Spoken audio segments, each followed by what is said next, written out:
മണിഫേഴ്സ് ഒക്കെ ഉണ്ടല്ലോ. ഓ, ഒരുപാട് കാശുണ്ടല്ലോ. 200 രൂപ എടുത്തുള്ളൂ ഒരു ഫുള്ളിന്. മച്ചാൻ അത്രയും മതി. മച്ചാനെ ഇതാര്? മോമ്പോ ഞാൻ ഏറ്റ് പോ. എന്ത് പറ്റി? കൊറേ കാലമായാലും ഇങ്ങോട്ടൊക്കെ വന്നിട്ട്. കാര്യമുള്ളപ്പോ വന്നാ മതിയല്ല. എന്താ ഇപ്പൊ കാര്യം? എന്നും ഇങ്ങനെ അടിയും പിടിയും കുത്തും ഒത്തൂർപ്പായിട്ട് ഈ ചേരിയിൽ ഇങ്ങനെ കൂലിപ്പയെടുത്ത് തറന്നാ മതിയാ? അത് പറഞ്ഞ് മനസ്സിലാക്കാനാണ് ഇപ്പൊ ഇങ്ങോട്ട് വന്നത്. അല്ല, നിനക്കൊന്ന് കെട്ടിക്കൂടെ? ഒന്നേ കെട്ടും. അത് നല്ല തൊട്ട് മേടിച്ച് എന്നെ കെട്ടും. നല്ല സെറ്റപ്പ് ഉണ്ടാവുമ്പോ മതിയടേ. എങ്കിലൊരു സെറ്റപ്പ് ഉണ്ട്. ഒന്ന് പോടെ. കാണുമ്പോ കുറെ പുളു അടിച്ച് എന്നെ ഒരുമാതിരി ആക്കിയിട്ട് നീ അങ്ങ് പോകും. അതൊക്കെ വിട്. ഇതൊരു ഉഗ്രം കേസാ. നിനക്ക് മാത്രമേ പറ്റൂ. അത്ര ഡീസന്റ് പാർട്ടിയാണ്. നീ എത്രയാ പ്രതീക്ഷിക്കുന്നത്? ഒരു 20-25,000 രൂപ. 25,000 രൂപ? കുറച്ചു കൂടി പോയി. നമുക്ക് സംസാരിച്ചുറപ്പിക്കാം. എടാ, നിനക്ക് ഞാൻ 2.5 കോടി രൂപ സ്വത്തുള്ള ഒരു കോടീശ്വരിയെ കെട്ടിച്ച് തരും. ഒരുമാതിരി ഒരു ചായ. എടാ, ഞാൻ കളി പറഞ്ഞതല്ല. എനിക്ക് വേണ്ട. വേണ്ടേ? വേണ്ട. നിനക്ക് ജീവിതകാലം മുഴുവൻ കരക്കാരുടെ മത്തങ്ങ ചേന ചേമ്പ് ചുമക്കാനുള്ള വിധി. ഇനിയിപ്പൊ ഞാൻ ആരെ തപ്പിയെടുക്കും ഈശ്വരാ? നീ സത്യം പറഞ്ഞാണോ? അതെ, എനിക്കും നിനക്കും കുറച്ച് ചിക്കിളി തരണ കേസാ. എഗ്രിമെന്റ് 50-50. പക്ഷേ ചെറിയ തരികിട കളിക്കണം. തരികിട എന്തായാലും ഈ കേസിൽ ഉണ്ടാവുമെന്നറിയാം. എന്താ തരികിട? അതൊക്കെ പറയാം മോനെ.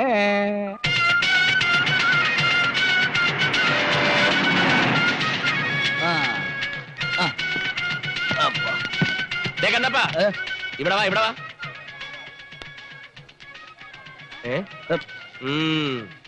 നീ ആരോട് ചോദിച്ചിട്ടാടേ ലോറി കയറിയത്? അതിപ്പോ ലോഡ് വന്നപ്പോ ഞാൻ ആര് ലോഡ് ഇറക്കണം, ആര് ലോറി കയറണമെന്ന് ഞാൻ തീരുമാനിക്കും. മേലാ വണ്ടി വരുമ്പോ ചാടി കയറിയ അടിച്ചിന്റെ കവാല കുട്ടി ഞാൻ പൊട്ടിക്കും. പോടാ. കണ്ണപ്പാ, ഇവിടെ വാ. പകുതി ലോഡ് നീ ഇറക്കിക്കും. ഈ ഉപകാരം ഞാൻ ഒരിക്കലും മറക്കൂല മകളി. പോ പോ പോ.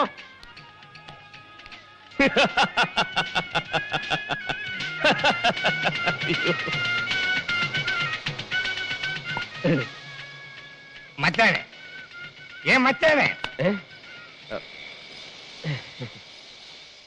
എനിക്ക് മാട്ടുപ്പെട്ടി ജംഗ്ഷനിൽ ഒരു കട തുറന്നു തരാൻ പറ്റുമോ? കട? ഒരുപാട് ചാക്ക് സാധനങ്ങൾ അടുക്കി വെക്കാൻ പറ്റിയ കട. എന്നിട്ട് എനിക്ക് വരുന്ന ലോഡ് മുഴുവൻ ആ കണ്ണപ്പനെ കൊണ്ട് ചോപ്പിക്കണം. ഏത് കണ്ണപ്പൻ? ചെറ്റക്കണ്ണപ്പൻ. ചെറ്റക്കണ്ണപ്പൻ? എന്റെ ആത്മാർത്ഥ ശത്രു. നിനക്ക് ഒരു കടയല്ല 9 കട ഞാൻ തരും. ഞാൻ പറഞ്ഞ മറ്റേ കാര്യം എന്തായി? അതൊക്കെ ഓക്കെ. ഞാൻ ഗൾഫിൽ കിടന്ന് പൊരി വെയിലത്ത് കഷ്ടപ്പെടുന്നാക്കിയ കാശ് കൊണ്ട് കുറെ ഏജൻസി എടുത്താ നിങ്ങൾക്ക് ഇവിടെ പണി വന്നത്. ഉത്തരവാദിത്രം നോക്കിയെടുത്താൻ പറ്റില്ലെങ്കിൽ അതങ്ങ് പറഞ്ഞാൽ മതി. ഞാൻ പൂട്ടിക്കിട്ടി എന്റെ പാട്ടിന് പോവും. പിന്നെ ഞം കഴിക്കാനേ നീയൊക്കെ വേറെ പണി അന്വേഷിക്കേണ്ടി വരും. പരമതണ്ടി, ദരിദ്രവാസി, ചെറ്റ, നാറി, കള്ളുകുടിയൻ, തല്ലുകൊള്ളി, താൻ തോന്നി.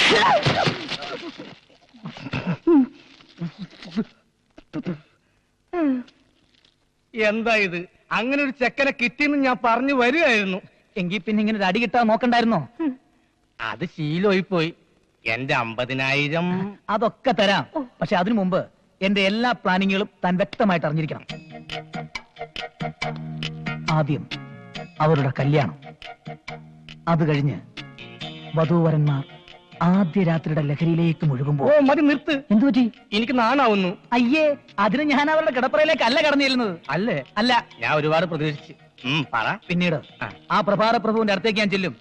എന്നിട്ട് ഞാൻ ഉറക്കെ വിളിച്ചു പറയും, തന്റെ മകൾ കെട്ടിരിക്കുന്ന ഒരു തെണ്ടിയാണെന്ന്. ഇത് പുറത്തു പറഞ്ഞ തല്ലുകൊള്ളില്ലേ? കൊള്ളും. പോലീസ് പിടിക്കില്ലേ? പിടിക്കും. ചിലപ്പോ 1-2 മാസം ജയിലിൽ കിടക്കേണ്ടതായിട്ടും വരും. അതിനൊക്കെ കൂടി ഈ 50,000 രൂപ നല്ല ചോള പോലെ തനിക്കാൻ കൂടി തരുന്നത്. എങ്കിൽ തരണ്ട. കാശ് കിട്ടിട്ട് എന്താ കാര്യം? അനുഭവിക്കാൻ ആളില്ലെങ്കിൽ തീർന്നില്ലേ? ഇതുപോലൊരു ചതിക്ക് കൂട്ടുനിന്ന ആ തെണ്ടി പ്രഭു എന്നെ എടുത്തിട്ട് പൂശും. ബാക്കി ജീവൻ ആ മച്ചാനും എടുക്കും. കരയാതെ, അങ്ങനെ ഒന്നും ഉണ്ടാവില്ല. അതിനു മുമ്പ് നിന്റെ ജീവൻ ഞാൻ എടുക്കും. ഇല്ല, നിങ്ങൾ പറഞ്ഞ ഒരാളെ എനിക്ക് കിട്ടിയിട്ടില്ല. ഇനി അഥവാ കിട്ടിയിട്ടുണ്ടെങ്കിൽ തന്നെ അവനെ ഇട്ട് വിറ്റ് തരികേയില്ല. മനോര, നീ വിട്ടുതരില്ല? ഇല്ല ഇല്ല. ഇയാക്കെന്താ ചെവി കേട്ടൂടെ? ഇല്ല ഇല്ല ഇല്ല. നന്ദിയില്ലാത്ത ചേട്ട.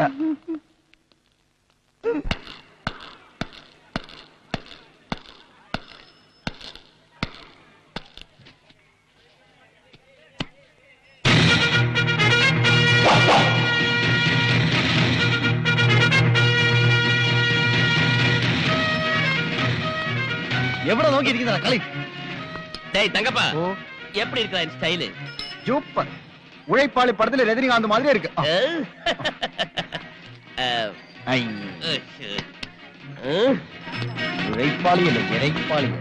ചിന്നസ്വാമി ഒരു ഫിൽട്ടർ വെൽ. എന്താ മച്ചാനെ ഇത് പണിക്കൊന്നും പോണില്ലേ? കൂലിപ്പണിയൊക്കെ അങ്ങ് നിർത്തി. അലവലായി ഇവിടെ കാണും ഒരുപാട് ചരക്കിറക്കാൻ പറ്റുന്ന കടകൾ വല്ലതും വിൽക്കാനുണ്ട്. എന്താ ചിരിക്കുന്നത്? എനിക്ക് വാങ്ങാനാ. എന്താ ലോട്ടറി വല്ലതും അടിച്ചോ? ആ, അടിച്ച പോലെ തന്നെ. ഒരു 50 ലക്ഷം രൂപ മുടക്കിയാ ആ കട ഇങ്ങ് വാങ്ങാം. 50 ലക്ഷമോ? ഒരു 2.5 കോടി വരെ മുടക്കാൻ ഞാൻ തയ്യാറാ. ഇവനെന്തേ പട്ടായോ? മുനിയാണ്ടി, എന്റെ കടയിൽ ചരക്കിറക്കുന്ന പണി നിനക്കും നിന്റെ യൂണിയൻ തന്നിരിക്കുന്നു. എങ്ങനെയുണ്ട് ഈ സ്റ്റൈൽ? മാച്ച് ഉണ്ടോ? മാച്ചൊക്കെയാണ്. ഇതിട്ടോണ്ട് വേണം എനിക്ക് പെണ്ണ് കാണാൻ പോവാൻ. അതെ, ഒരു ചെറിയ പ്രശ്നമുണ്ട്.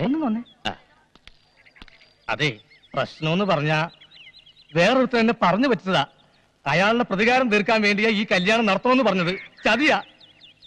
കെട്ടിക്കഴിഞ്ഞ അന്ന് തന്നെ നീ ഒരു തെണ്ടിയാണെന്ന് അയാൾ വിളിച്ചു പറയും. പിന്നെ തല്ലിന്റെ മേളൊരുക്കും എനിക്കും നിനക്കും കൊന്നുകളയും. എനിക്കിതറിയാവുന്നത് കൊണ്ടാ ഞാൻ ആ പരിപാടി ക്യാൻസൽ ചെയ്തത്. എനിക്ക് ആ കൊടിച്ചെരി കെട്ടിയേ പറ്റൂ. 2.5 കോടിയുടെ സ്വപ്നം ഞാൻ കണ്ടു കഴിഞ്ഞു.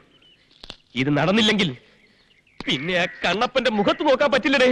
ഞാൻ എന്ത് ചെയ്യാനാ? ഞാൻ ആലോചിച്ചിട്ട് ഒരു വഴിയും കാണുന്നില്ല. ആലോചിക്കേണ്ട രീതിയിൽ ആലോചിക്ക്. എന്തെങ്കിലും ഒരു വഴി കിട്ടും. ഇവിടെ ഇരി. പാഷ, ഒരു റീത്ത്. എന്തിന്? എല്ലാം പറയാം. മനോഹര, ഇവിടെ ഇരി.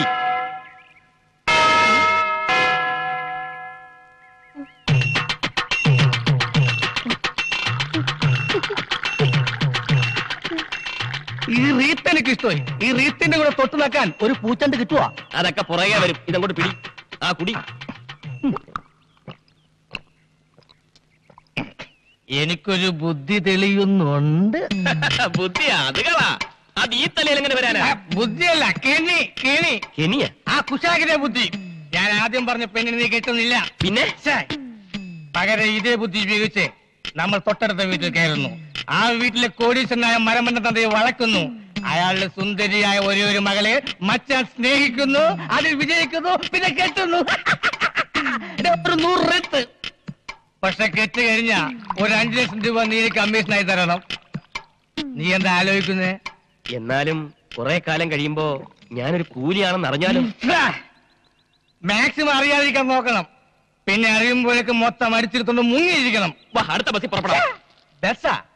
ഈ നിമിഷം മുതൽ മറ്റാ കോടീശ്വരനാണ്. കോടീശ്വരൻ. Coat must, tie must, suit must, driver must.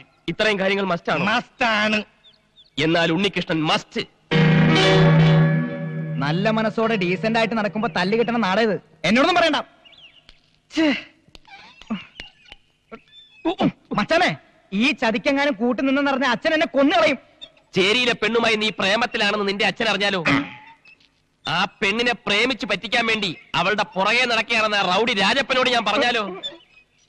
ആ രാജപ്പനെയും തങ്കപ്പനെയും നിന്റെ അച്ഛന്റെ അടുത്തേക്ക് പറഞ്ഞു വിടട്ടാ. ഞാൻ പോയാലും വിളിക്കട്ടെ മച്ചാനെ. നീ ചെല്ലു മനോഹര. ഞാൻ ക്യാഷായിട്ട് വല്ല സഹായം ചെയ്താ പോരെ? അതും വേണം. പിന്നെ മറ്റു ചില ചെറിയ ചെറിയ സഹായങ്ങളും ചെയ്തു തന്നെ. ഒരു ചെറിയ കാറ്, ചെറിയ ഡ്രസ്, ഒരു ചെറിയ ഡ്രൈവർക്ക് ഞാനവിടെ പോവും. പറയുമ്പോ മറ്റൊന്നും തോന്നരുത്. ഇപ്പൊ നിന്നേക്കാ പറ്റിയ ഒരു ഡ്രൈവറെ എനിക്ക് കിട്ടാൻ പ്രയാസമാണ്. ഞാനോ? അതെ, നീ എന്റെ കൂടെ ഉണ്ടെങ്കിൽ ഈ കാശുകാരുടെ സ്റ്റൈലും കാര്യങ്ങളൊക്കെ നിനക്ക് എനിക്ക് പറഞ്ഞുതരാൻ കഴിയും. വളരെ ഈസി ആയിട്ട് നിനക്ക് ചെന്താമരയെ കെട്ടാനുള്ള വിദ്യ ഞാൻ പഠിപ്പിച്ചു തരികയും ചെയ്യാം. അച്ഛനറിഞ്ഞാലോ? എടാ മണ്ടൂസേ, നീ കെട്ടി ഒരു കൊച്ചു ഉണ്ടായ ശേഷം നിന്റെ അച്ഛൻ അറിയും. അതിനുള്ള വഴിയൊക്കെ മച്ചാന്റെ കയ്യിലുണ്ട്. അതിന്റെ സ്പെഷ്യലിസ്റ്റ് ആണ് മച്ചാൻ. എന്നാ പിന്നെ ഞാൻ വരാം. വേറെ മാർഗം ഇല്ലാത്തോണ്ടാണ് ഞാൻ. എന്നാ നമുക്ക് പുറപ്പെടാം. നിക്ക്, ഈ വേഷം ഇട്ടോണ്ടാ നീ ആ വീട്ടിൽ പോണത്? എങ്ങനെയുണ്ട്? നല്ല തറപ്പാണ്ടി ലുക്ക്. പോരാത്തതിന് അവന്റെ ഒരു വീരപ്പ മീശയും ഒരു വീതുളി കൃതാവും. ഇതൊന്നും ശരിയല്ലല്ലേ? പിന്നെ ഞാൻ എന്താ ചെയ്യേണ്ടത്? നിന്റെ ഈ മൊത്തം സെറ്റപ്പ് ഒന്ന് മാറ്റണം. എന്നിട്ടൊരു ചെത്ത് സ്റ്റൈലാക്കി തരാം ഞാൻ. ഗട്ടർ സൂക്ഷിച്ചു പോടേ.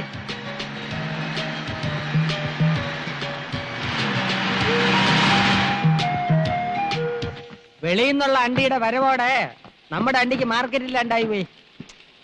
കച്ചവടമൊക്കെ നഷ്ടത്തിലാണ്. കൂടുതൽ ആളുകൾ പണി ചെയ്യുന്ന സ്ഥലം ഇതാണോ? പിന്നെ കാണാം. സ്ഫോടനം മതി. അണ്ടി കമ്പനി ആളിക്കത്തുന്നു. പ്രാണസാർത്ഥം ഓടുന്ന തൊഴിലാളി തരണി മേഖല അത് കോൺസെപ്റ്റോട്ടിലാണ്. തീവ്രവാദികൾ കാവടി പ്രവേശിക്കാം. പിന്നെ വെടിയോട് വെടി. ആ വെടിയിൽ ചില്ലു ജനാലകൾ തകരുന്നു. അതിന് പ്രത്യേക സ്റ്റോട്ട്. ഇവിടെയാണ് ബോംബ് വെക്കാൻ പറ്റിയ സ്ഥലം. പിന്നെ ഒരു പൊട്ടിത്തെറി. പൊട്ടിത്തെറിയല്ല, മുഖം പൊത്തി അടിയാണ് വേണ്ടത്. എന്റെ അണ്ടി ഫാക്ടറി ആരാടാ ബോംബ് വെക്കാൻ നിന്നോട് പറഞ്ഞത്? ആ പ്രഭാരപ്രഭുവല്ലേ? പറ. ഈ കോണാൻ കെട്ടി വേഷം മാറി നടന്നാൽ ഞാൻ തിരിച്ചറിയില്ലെന്ന് വിചാരിച്ചോടാ ബ്രോക്കറെ? ഞാൻ ബ്രോക്കറല്ല, പിയാണ്. പി എന്ന് വെച്ചാ പാഴാണ്ടി എന്നാണ് അർത്ഥം. അല്ല, വലിയ വലിയ കോടീശ്വരന്മാരുടെ കൂടെ നടക്കുന്ന ചിങ്കരി എന്നാണ് അർത്ഥം. ഈ നാട്ടിൽ ഞാനല്ലാതെ വേറെ ആരാടാ കോടീശ്വരൻ? അയക്ക് എന്തിനാണ് ഇവിടെ പണി? സിനിമ പിടിക്കുന്ന പണി. അയ്യോ, അയാളിപ്പോ എവിടെയാണ്? പുതിയൊരു ദൂരദർശൻ തുടങ്ങാൻ വേണ്ടി വന്നതാ. അപ്പൊ പഴയ ദൂരദർശനൻ സർക്കാരല്ലേ, സാമ്പത്തിക ഞെരുക്കം കാണും. എന്റെ സാറിപ്പം മഹാഭാരതം പോലുള്ള സീരിയസ് ആയി പിടിച്ചോണ്ടിരിക്കുകയാണ്. രണ്ട് അണ്ടിക്കമ്പനി മുതലാളിമാരുടെ കുടിപ്പകയുടെയും മത്സരങ്ങളുടെയും കരളലിയിപ്പിക്കുന്ന ഇടി സീരിയൽ. ഒരു മുതലാളി മണ്ടൻ, മറു മുതലാളി മരമണ്ടൻ. അവസാനം ഇരുവരും തമ്മിൽ തല്ലി കുത്തിച്ചാകുന്നു. രഹസ്യം കഥ. അവസാന ഭാഗം പിടിക്കാൻ ഉദ്ദേശിച്ച ഞാൻ ഇവിടെ വന്നത്. ഞാൻ ലൊക്കാലിറ്റി കാണാൻ വന്നതാ. പൊട്ടിത്തെറി ഇവിടെ വെച്ചാണ് ഉദ്ദേശിക്കുന്നത്. അതിന്റെ കാര്യമാണ് ഞാൻ നേരത്തെ പറഞ്ഞത്. പച്ച തെറിയേക്കണ്ടെങ്കിൽ ഇറങ്ങി പൊയ്ക്കോ. ഞാൻ ഈ സ്ഥലം സിനിമ പടം പിടിക്കാൻ കൊടുക്കൂല. ഇല്ലെങ്കിൽ വേണ്ട, പിന്നെ ചോദിച്ചില്ല പറഞ്ഞാന്ന് പറയരുത്. ഞാൻ പോവുന്നു. എങ്ങോട്ട്? കാലൊടിഞ്ഞ ഇല്ല ഇല്ല, ചിരട്ട സാറിന്റെ അടുത്തേക്ക് പോവേണ്. ആ സാറ് കമ്പനി തരാതിരിക്കില്ല. കമ്പനി തരുന്നെന്തിനാണ് ഉറപ്പ്? എന്റെ മുതലാളിയെ പോലെ അവിവാഹിതനും കോടീശ്വരനുമായ ഒരുത്തനെ വളർത്തിയെടുക്കാൻ ഏത് പെമ്മക്കളുടെയും ബുദ്ധിയുള്ള തന്തമാര് ശ്രമിക്കും. സുന്ദരൻ, സുമുഖൻ, സുശീലൻ, നായര്. ഓ, ചെറുക്കന്റെ പേര് സുശീലൻ നായരെന്നാണല്ലേ ഫസ്റ്റ് പേര്? അതല്ല, അത് വിശേഷണം. പയ്യന്റെ പേര് ബാലകൃഷ്ണ. ആരോടും പറയില്ലെങ്കിൽ ഞാൻ രഹസ്യം പറയാം. ആ പ്രഭു സാറിന്റെ മൂക്ക് വേണ്ടി ഈ മുതലാളി ആലോചിക്കാൻ എന്നെ ഏൽപ്പിച്ചിരിക്കുക. എങ്കിൽ ഞാൻ പോട്ടെ. പോകാൻ വരട്ടെ. ആ ആലോചന ക്യാൻസർ ചെയ്. പണ്ടേ നിന്റെ സ്വഭാവം ഇങ്ങനെയാണ്. ഏതെങ്കിലും നല്ല കേസുകൾ വരുമ്പം നീ പ്രഭുവിന് തട്ടും, പിന്നെ ഞാൻ അത് മുടക്കാൻ നടക്കണം. ഡേയ്, ഈ ചെറുക്കനെ എനിക്ക് വേണം. ആ പ്രഭാര പ്രഭു ആശിച്ചത് ഞാൻ നേടിയെടുക്കും. നീ പടം പിടിക്കുകയെ ബോംബ് വയ്ക്കുകയെ എന്തൊരു വേണേ ചെയ്തോ. വേണേ എന്റെ അണ്ടി ഫാക്ടറി മുഴുവനോടെ നീ കത്തിച്ചോ. എടേ, എനിക്ക് ആ ചെറുക്കനൊന്ന് പരിചയപ്പെടണല്ലോ.